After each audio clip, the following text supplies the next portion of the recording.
Welcome to Live, Life Inspired Views for Every Day. My name is Chris Meyer, and I'm a curious soul. What is stuff? It's the thing most of us have too much of, but find it hard to part with.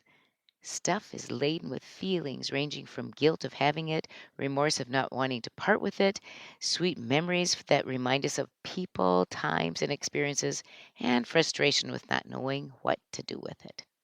Do you have too much? Even if you are a minimalist, you probably feel you have too much stuff, just as those who are not minimalists feel they probably have too much stuff too. Whew, that's a lot of stuff about stuff. But I'm not done yet. The word stuff also fills our vernacular. It's a catch all phrase, as is stuff that we cannot get rid of. We recently celebrated Thanksgiving, and most everyone's Thanksgiving table had a dish passed around called stuffing. It is a dish filled with a conglomerate of different things baked together and stuffed into the turkey. Stuff is a word that can be used as a noun or a verb. You should look in the dictionary for the definition. It goes on with examples of how this word can be used. Just as the items we call stuff can fill a whole drawer with usable items of many kinds. Hmm. The things we call stuff can't be usable. They can be special, they can be needed, but in excess, they can become burdensome and end up owning us. Are you or do you know of people who are owned by stuff and are afraid of getting rid of it for a variety of sentimental reasons? It's so easy to become entrapped by stuff. It helped me to have our dear Lily, our son's partner, lovingly help me prioritize and let go of a lot of stuff when we were unpacking boxes after moving. Often we have too many sentimental special things, then nothing is really special. As I parted with stuff, I reminded myself that I was not parting with a memory. And guess what? I feel so much freer now. Julie Beck wrote a wonderful article in The Atlantic in 2014 called For the Love of Stuff. In the article, she cites a question that Foster Huntington asked in his book, The Burning House. Huntington asked, if your house was burning, what would you take with you? That question should give us all pause and perhaps nudge us to not only answer it, but to make a plan. The article goes on to examine all sorts of reasons people hold on to certain things. According to the researcher and psychology professor Dr. Mihai Csikszentmihalyi, there are two kinds of materialism. Terminal materialism is usually shallow or empty, wanting things for the sake of things or to impress. But he says what inspires someone to save something from a burning house is more likely instrumental materialism, which indicates that the object is simply a bridge to another person or another feeling.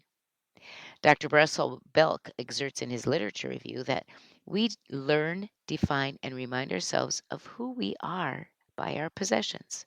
Hmm. An example of this is how I responded to Lily when we were unpacking boxes. Everything we examined seemed to spawn the story about the person or a situation from which the item came. Finally, I said to her, are you seeing a pattern? Everything I have has a story. But that did not keep me from letting things go.